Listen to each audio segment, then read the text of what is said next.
আর আধার voter ration কার্ডকে বৈধ নথি হিসেবে মানতে নারাজ নির্বাচন কমিশন। কি বলছেন আমজনতা, শোনাবো। ভোটার আইডেন্টি কার্ডটাকে ধরে এটাকে 60 দশকের লোক তো আর বার্থ সার্টিফিকেট দেখাতে পারবে না, 50 দশকের লোক তো আর ভোটার বার্থ সার্টিফিকেট দিতে পারবে না।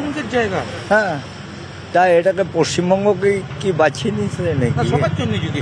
হ্যাঁ, ভারতবর্ষের তাহলে কত লোককে বের হয়ে যেতে হবে। এটা তো ঘুরিয়ে এনআরসি করার ধান্দা কেন্দ্র সরকার।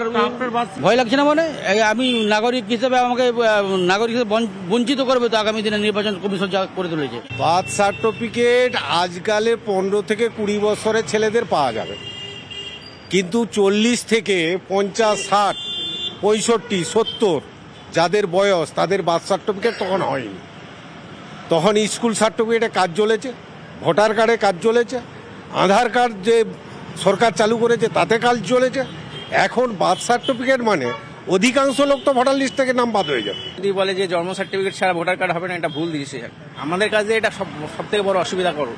এখন জন্ম সার্টিফিকেট তো সবার নেই, যাদের নেই তাদের কি তারা কি নাগরিক নয়?